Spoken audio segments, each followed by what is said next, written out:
When I was in my early 20s, I got a corporate job that was paying me $50,000 a year. And even though this was more money than I had ever made in my entire life, like it felt like a shit ton of money to me. I grew up riding the poverty line. I blew through that entire salary. I was living paycheck to paycheck. I was in $40,000 of debt, thinking I would never get ahead with money. But I was able to turn it all around and become a millionaire at 30. And in this series, I'm sharing with you some of the tips that helped me turn it all around. In part 1, I explained the habit loop and how to hack your brain for success to give your body what it's actually craving. In part 2, I shared why budgeting is never going to be the solution and why it actually just keeps you broke. And today in part 3, I want to share with you some tips that I learned to help myself get out of my own damn way. Because even when I knew what I was supposed to do, I still self-sabotaged. I still didn't do the thing. And again, this is probably going to be a long video, so if you don't have time to watch it right now, make sure you save it, come back later, because I promise you this is going to change your life. So when I was struggling with money and I was starting my financial independence journey, I knew what I was supposed to do, right? Like I was supposed to save more. I was supposed to pay off my debt. I was supposed to start investing. I'd say I was going to be better and that I was going to do better. And I would do better for like a day or two, and then I would fall off track and get right back into the vicious cycle. Now, one strategy that I used to help me get off of my bullshit was predicting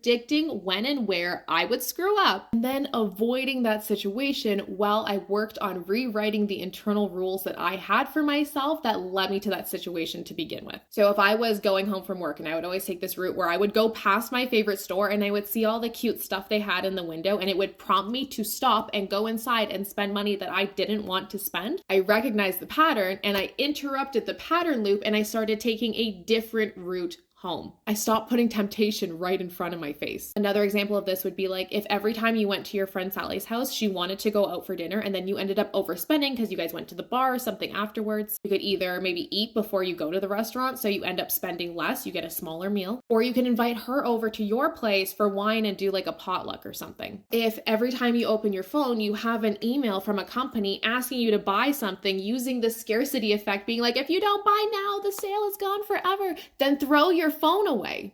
Kidding. Unsubscribe from the emails that tempt you. If you follow people, if you follow influencers that are always trying to get you to buy the newest skincare item, the newest hair care, the newest outfit, and you don't feel like that's conducive to your goals, it's not serving you or growing you, unfollow them. Curate your social media feed to be like a vision board of what you want your life to be. You're going to do things like taking your credit card information out of your phone, off of your computer, delete Apple Pay. This way, when you're scrolling TikTok in the middle of the night, you're not tempted to just buy something on TikTok Shop, because you actually have to get up off your butt and go and get your credit card. I know that can be more than enough to just stop me from buying something. Start predicting when and where you're going to fuck up, and start calling yourself out on your own bullshit. Then avoid those situations or change them until you learn how to rewrite the internal rules that are putting you in that situation to begin with. This way, you're not driving yourself down the path that you're unhappy with. Remember, the only person coming to save you is the version of yourself that you've been avoiding. The success that you want to see is in the work that you've been avoiding. And now remember, if you weren't taught about money, it's not your fault. But if you want a different life, now as an adult, you need to take the responsibility to learn. Otherwise, I'm going to call you out with love here. You need to come to terms with the fact that you are choosing your own situation.